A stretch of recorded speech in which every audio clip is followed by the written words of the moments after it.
This is a 2019 Aston Martin Vantage Prodrive, and you're probably wondering how it ended up in this garage. A few weeks ago, I was contacted by a company with an incredible opportunity to build a 2019 Aston Martin Vantage Prodrive GT3 GT4 race car.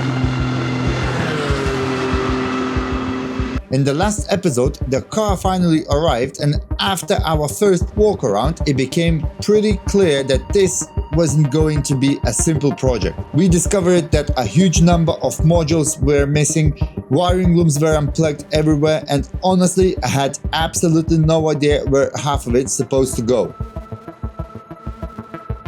So in today's episode, we're gonna try to figure out how we're gonna put everything back together and make some of the sense from the mess that was left behind years ago. More importantly, we're taking the first major step before we're starting this car for the first time in years. Whatever we can get this car come back to life will determine if this project will move any further or comes to a complete stop before it's even started. We're gonna start assembling this pile of parts into one. That's right, this is the dashboard, electronics and all the modules and dashboard itself and the frame and all the rest.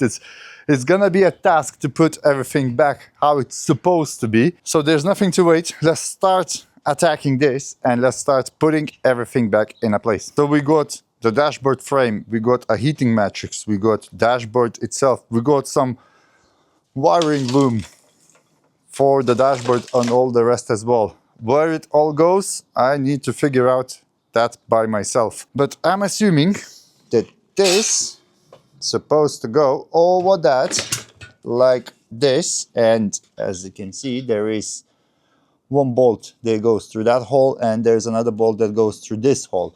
So I just need to tighten this one up and then we're gonna have our frame roughly in a position how it's supposed to be. And then afterwards we can install the dashboard and check where all this wiring goes. Best part is we got our OBD plug, so we know exactly that this side is gonna be here. So we got kind of like a tracker where our wiring sits. So first thing first, we need to figure out where all of this actually supposed to go. I never assembled an Aston Martin's dashboard before, so at the moment it's a bit of the puzzle trying to work out how everything was originally fitted in a factory. Well, wish me a good luck.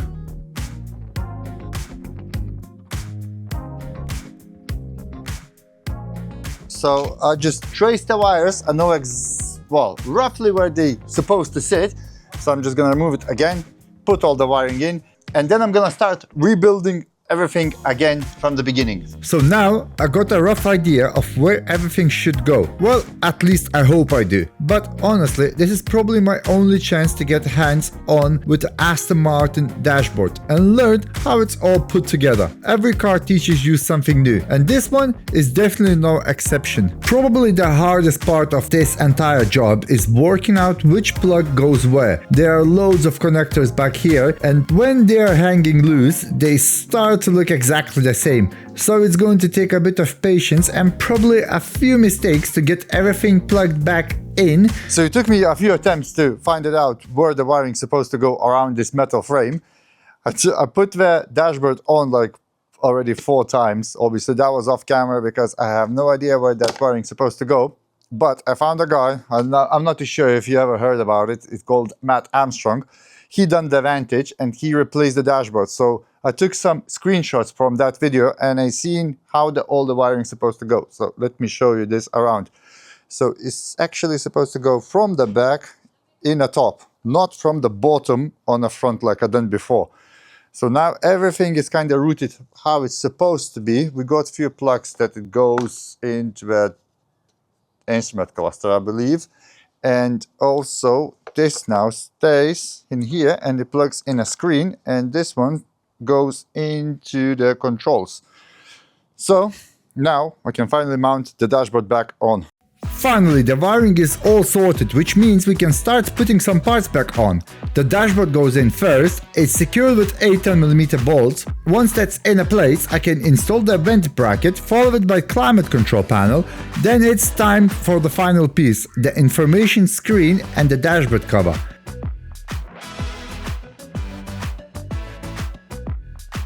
It's great to finally start seeing everything coming back together after spending so much time sorting all that wiring. And that's one almost complete dashboard that's ready to go back in a car. Obviously we're still missing instrument cluster, and we would need to take out the steering column and reinstall it in here. But we're not gonna do this in here, we're gonna do it in a car. Now the only one issue that we have is the roll cage. So I know it's not gonna be ideal situation, but this pipe needs to go. And by saying that it needs to go, I'm gonna cut it off, because we need to mount the dashboard and the center console here, and this one is definitely gonna be in our way. Also, I think the corners as well is gonna be in our way, but we can adapt the dashboard so it would fit the roll cage. So that means I will be cutting the frame of the dashboard and the dashboard itself, so we would go nicely around the roll cage. Yep, that's what we're planning to do. And no, it's not a joke.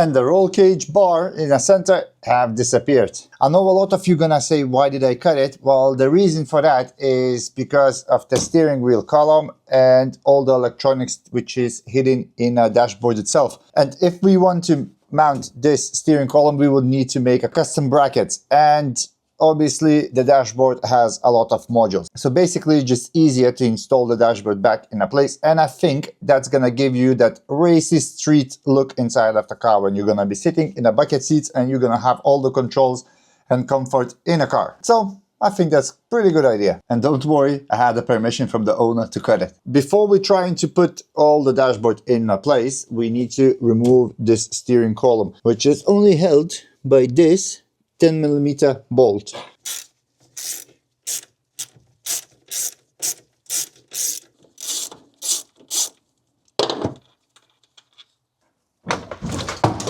So the column now is out.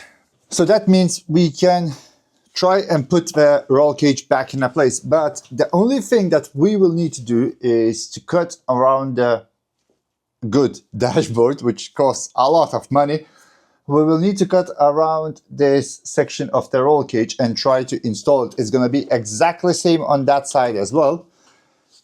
And then we can mount the dashboard, put all the electrical connectors back into the dashboard.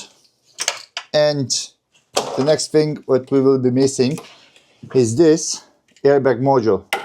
Because I don't think so that the car is gonna start without the airbag module. So we definitely need to install it. And then afterwards, we're gonna finish it up with connecting all other bits and pieces in this car. We're still sourcing for the best deal for the ECU and all other stuff. So it might take a while till we're gonna get a correct parts for this car, because we do not want to mess it up and we want to make sure that everything runs and everything is prepared. So in the worst scenario, our plan is just to get the car to probably the Aston Martin, or to get someone here with the MEL diagnostic tool. So we could just plug it in, do all of the programming inside of a garage or even in the Aston Martin, and then maybe the car gonna start. Because if we want to buy every single module, that's gonna cost us over £10,000, which is not ideal.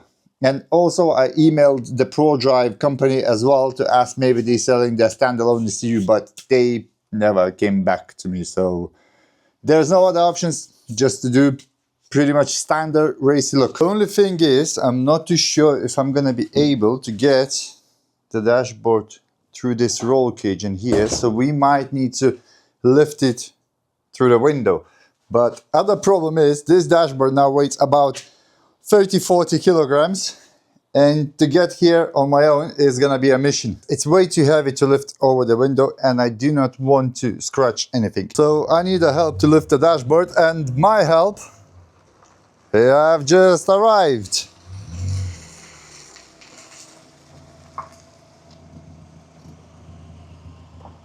Hello, Mr. Pavel.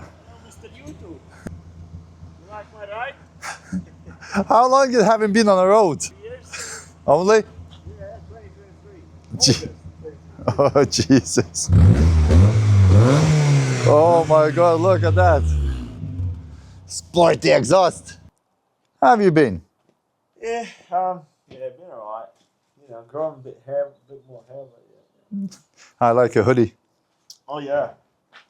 Don't know where I got that from. I have no idea. And I got a situation. We need to get this there. They got the situation. I don't. Well, I don't- Well, we got this. We somehow need to lift this one through the window because it's obviously not gonna fit through the roll cage. That ain't gonna fit at all, mate. It will. What about these thingies? I'm gonna cut the corners out. What, corners of the dashboard? Yeah. To fit here. Yeah. So I need to get in a car to see where is it, and then afterwards I can just cut it inside of the car because there's not like a lot of, stuff inside. Switch off the camera and get in my coffee, mate. Coffee. Right, so the only thing Pavel noticed is that board in here might need to be cut as we have quite tight space next to the roll cage. So basically we're gonna try to fit it in. We're gonna try to lift it in, see how much of that we need to cut, and hopefully it will fit. What are you doing with your one? I've got to check some fuses because the rear defroster ain't working. The rear defroster. Rear defroster. Yeah, like What? the heated thing. Fancy. And I need to check if it's getting the power. You borrowed from me and you broke. Yes, I do. Can I have something that maybe is equivalent to that? Well, I'm glad you asked because VDAG have been just contact me and they have sent a new VDAG V200 Pro prop tool. And as I have my VDAG already, I was thinking that I'm gonna gift this to the Pavel because I broke his. So that's gonna be yours now. So you can test it. No. Whoa, dude, you're best neighbor friend ever. And okay, as we already on YouTube, I might give you guys a pro tip. Whoever owns a Miata and it's gonna go sliding sideways, there is a battery here, right here, and there's a battery bracket here, Obviously, this is like homemade battery bracket, so that holds the battery in place. Because when you're going sideways, and you don't have that bracket, you know what happens? The battery tries to come out. And that's no good, yeah? Already. Don't do my mistakes. Before drifting, battery bracket. Look at that. Brand new spanking. Okay, that's the wrong something on it. I don't even know how to use it. this is I need to have a PhD for that. No, you don't need a PhD. You know what is that? This is the cable tracker. Yeah, this is a cable tracker. So you're turning on. And it goes beep beep where the beep Is it off or is it on? Stops beep beep. Yeah, and, so if you have a broken cable or something, you just press this. But and you can hear it. Send the signal with that or something. No, you don't. Yeah, you have Yeah? to. Yeah. Seriously? Yeah. Oh, I didn't know. I was thinking you just press the button and I like had something tracing. similar from eBay. For Because you can hear it? No. I had something similar from eBay. Yeah, it shows you how to do it on the manual. But I had something similar from eBay. But yeah, it was two parts. The two parts, they have to be connected because otherwise, the one thing is sending the signal and the other one will actually detect it through the insulation. So you don't need to cut the insulation to find out where the wire split. So I need to put this in my pocket and leave it in a Bentley. Bye! Just kidding. If I will need it, I will say, can I borrow this from you? Look at that. You have to clamp it, but you don't have to clamp it. You can just simply plug it to the flipping thingy like that. Oh, dude, that's cool. Easier, isn't it? Hell Much yeah. easier. I can tell you straight away from my one, this box is way too small because those cables, when you're gonna untighten them, they're just gonna be all over the place, all around. So you might need to upgrade the box to a bigger one. So that's the note for the VDAG. So yeah, we kind of know basic functions. You got the DC, you got the AC with the red thingy. You switch the functions. You got the resistance, and you got a diode testing, which is basic for automotive repairs. But basic, what's needed pretty much. It's not a multimeter, it's a probe, yeah? And yeah, it's pretty nice and straightforward to use. It's got like you supply the earth or you supply the 12 volts. I've got 12.8 on the Mazda, nice. And then you can touch it to see if, yep, that is plus and 0, nothing happens. Yep, that's green and yeah, 0 volts, which is the negative. We still need to figure out what this does. That's why probably there is a instruction manual. Yeah, that's something. You know what men do with the instructions, yeah? Yeah. Yeah, exactly. Not like this. You need to do. You take the instructions and you're like, oh sorry. Okay, I need to take this back. And then go to YouTube. What's what? Yeah. Yeah, exactly. Okay, cool. Happy? Hell yeah, hell yeah. Thank you very much. Now let's put the dashboard in. So if you guys want to get same as the power, so if you guys so if you guys want to get the same circuit tester, I'm gonna leave the link down below in the description. It's a great tool to use. I have it similar to this for like now 7 months. I've been using on a Bentley all the time. Thank you ViaDag once again for sponsoring the video. No, that's not it. That's not it. That's not it? Not it. I'm not sure if you want to include this, but yeah. Go on. What he's saying is not it. It's not it. I want something that's going to diagnose this, but hold on a sec. How do you switch this on? No, you don't, I guess. It used to work, okay. Maybe you need a classic Mazda. Just tap it. That used to work at some point in life, and now it's stopped. Yeah, because the funny thing was, yeah, and that's not even a YouTube advertisement there, because not sure if I'm gonna be able to sort this out with this probe, but you'd drive it with the radio on, and then you would hit the bumps and the radio would reset, or you would do this and the radio would reset. And now it doesn't work at all. I just found out now. I've got a chance to fix it. Maybe. And that's the reason why I gifted him a probe tool, because I broke his one. I think so. I did break. I think I did it. It broke itself. It's self-destructed. Under your supervision. It broke itself on my supervision. Right, now it's time to put the dash. Yeah, boy. I need to, like I said, I need to upgrade my game. I ain't got my makeup on, mate. I don't think so that you need a makeup. Yeah, right, I'll clean up, yeah? I'm gonna lift. Hopefully we're not gonna see anything in the car. What was the name? The guy for the final inspection? Amir, yeah. He would be flipping thrilled if he saw us doing this. Oh yeah, because it's supposed to go with the crane. No, I think I need to...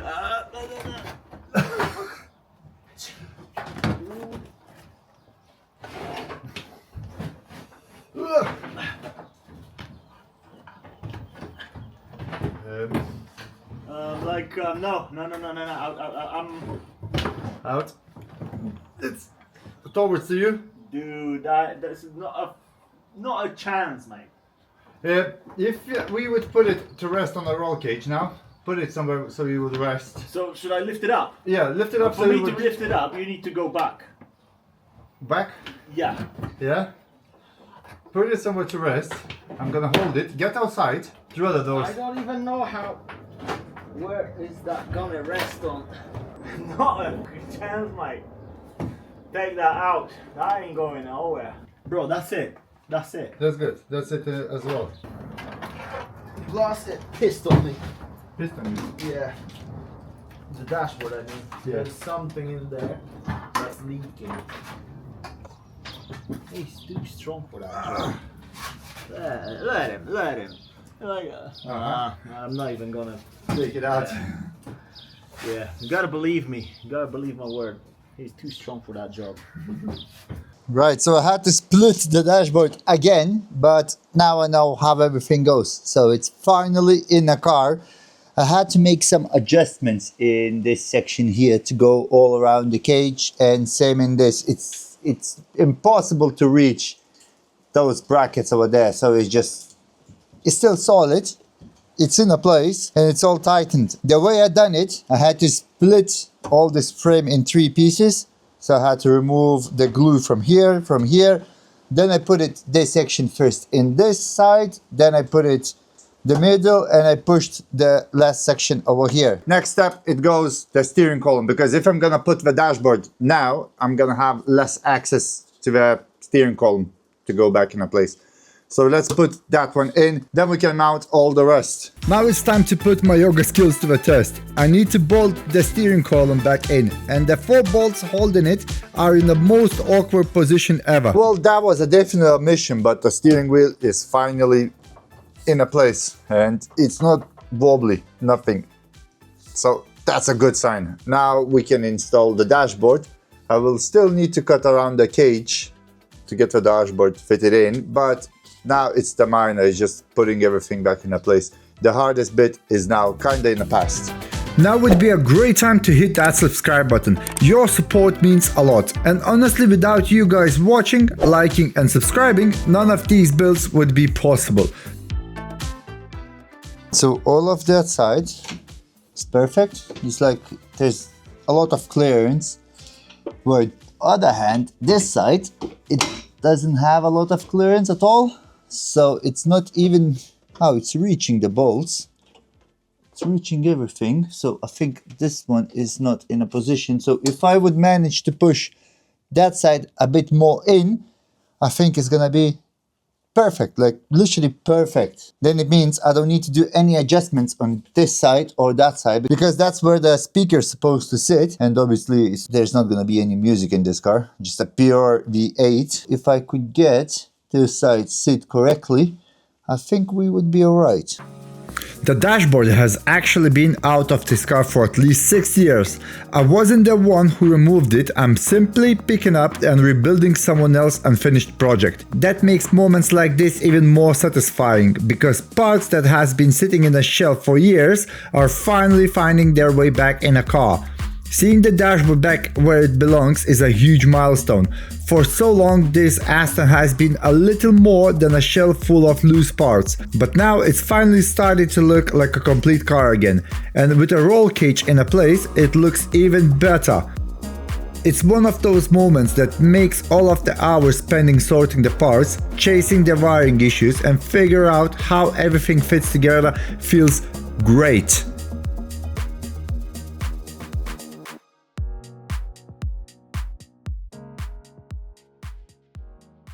Right, after 2 days of struggling with the dashboard and the center console, it's finally in.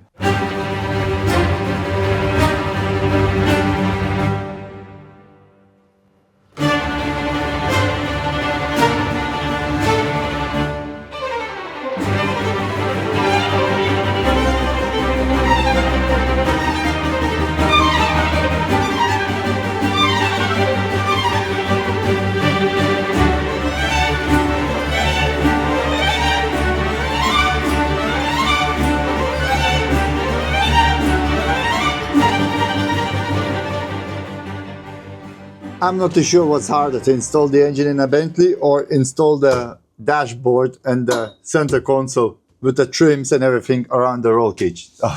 I was struggling, but hey, in the end, made it. And I think it looks good and everything is solid. So even the steering wheel is now mounted, so it's not just hanging around. And finally, the car inside started to look like a car again. There is still a few places that makes me wonder and question. Let's say, for example, I got a few of the white plugs in here, one gray and one green for the center console. And I got another 2 white and 1 gray plug over there, and it doesn't plug anyway. But if I'm gonna unplug in here, then it means it's not gonna plug over there. So it's kind of strange. Other thing is, the dashboard itself, I'm not too sure from where the instrument cluster is gonna get the power, because that's the plugs for the dashboard itself, and I cannot find it where they go. So I need to figure out where they actually mount. Other thing is we got a drive unit now in here. Obviously we're gonna change it. I'm just left it to stay in here because I know that they mount exactly behind the dash over there. And there is some plugs that is unplugged, but I still need to figure out the stuff out.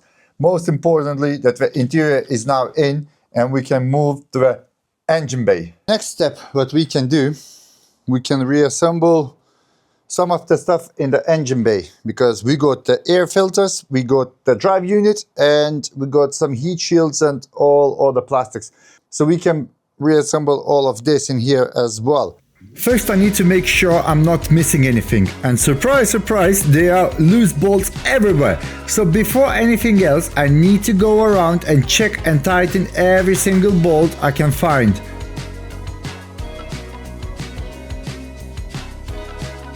Once that's done, I can route the wiring properly so it doesn't look like a completely mess.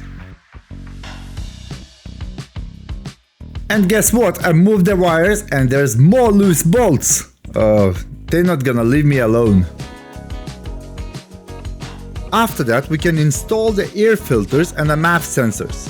So one side done, jump to another one. With both sides done, that's another job ticked off the list. So the air filters is now installed, but the hardest bit so far on this car is to finding everything where it's supposed to go. And also there's so many stuff that is unplugged and just left it hanging. So let's say, for example, the radiator itself, it's plugged in, but you know those spring clips that goes onto the radiator hose, they're missing. So we're missing on this side, we're missing here, we're missing in here. Then we're missing on here on this side as well. We're missing one in the bottom. And then we're missing some in the back over there. And it's all over the car. Also, other thing I just noticed, the oil cooler in here is unplugged as well. So I will need to tighten this one in before I'm doing any further work, because we do not want to miss anything unplugged. Obviously, we're gonna start this car without any coolant. Afterwards, we're just gonna do a pressure test and see if there's any coolant hoses unplugged or something else. But the most important, that the oil would stay in the car. And I'm not even sure how much of oil there is. And also gearbox oil. I have no idea how much of gearbox oil there is. So we might need to drain it and just refill everything. So we would be 100% sure that we have our oil. Or we can just remove the plug and see if the oil leaks. So a lot of people have been saying there is more story behind this car than I actually said. Well, they are right. The story of this car is that one guy bought it as an empty shell, brought it to the Prodrive, they installed the roll cage and the fuel cell, and then he decided that over the COVID period, he's gonna assemble the track car and he's gonna use it just for the racing. So over the COVID period, he was trying to reassemble everything. My guess, he ran out into some kind of the issues. Maybe he realized that it's way too expensive to get this car back on the road. And then he traded this car for a Nissan GT3. And that's how that car ended up into the other company. And this car been sitting in a container for like 3 or 4 years. And nobody knew how to even reassemble everything and how to even get it started. So he risked it quite a lot. And now this car is with me. So I'm hoping I'm gonna be this guy who's gonna reassemble everything and this car is gonna be driving again. So it never seen a road. It never ever seen a road. There's few questionable things which I'm gonna show you later on, but the shell, it was never driven on a road or any track. The good thing is the plugs, as you remember from the previous video where I said, well, I don't know where they go, they actually now plugged it in, because that's how the engine talks with the interior. And we only have 2 plugs in here for the engine ECU. And we know from few of the Matt's videos that the ECU is sitting over there. We would just need the ECU. So in the engine bay, most of the stuff is now completed. I still need to plug it in, the hoses and everything else in the back for the heating matrix. And I noticed that we are missing some kind of the trim that goes in here. And I'm not even too sure how that trim called, but I'm gonna try to figure out. And that's it. We are kind of ready to put the ECU, transmission module and all the rest. And Fingers crossed, we might start a car. But of course, we are not going to install the ECU, transmission ECU and all the rest because I do not have them yet. We're still looking for the parts and we're still looking for the reasonable price because some of the people, they want ridiculous amount of money for the ECU and they don't even have all of the stuff that we need. So with that being said, thank you so much for watching this video. If you enjoyed, don't forget to click subscribe, like, share, comment. And hopefully in the next video, we're gonna have more parts to install in this car. One more thing.